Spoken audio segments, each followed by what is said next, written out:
Broadcaster. So is B-Sky-B's move an attempt to scupper any potential competition from Branston and his NTL partners? We're joined now by Aleksandra Bosnjak, principal analyst at Ovum. Good morning, Aleksandra.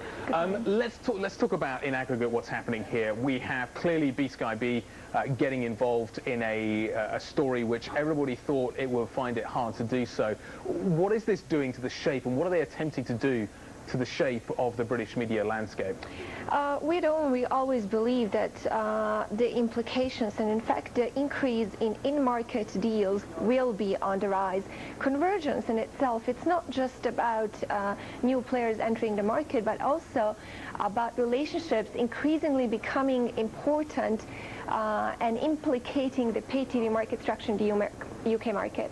How will the regulators view this, do you feel? The Office of Fair Trading is meeting a little bit, sorry, Ofcom, excuse me, is meeting a little bit later on today. How are they likely to view what is happening here, given the current rule structure that exists? Well, once again, we at Owen, we also said in our initial comment on the news and ITV and NTL potential merger that EU impetus, regulation impetus is on the rise. Even before this was happening, you know, there is a huge, high amount of EU content regulation. Now, how the domestic regulator will look at it, it remains to be seen.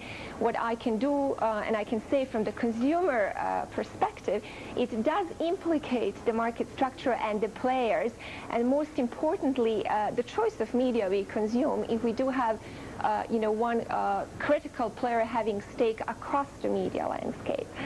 From a consumer point of view and looking at how everything is happening here and everything is shaking out, these deals are important, but there is a much wider overlay happening here, and everybody's involved in that, and that is the arrival of delivery via broadband, this sort of multi-aspect television, which we're beginning to see becoming a reality. B-Sky-B's been buying up broadband companies. NTL is pushing its broadband offering very, very clearly. What they need is content to fill that, and ITV sort of fills that role very nicely. Is that at the centre of really what we're talking about here?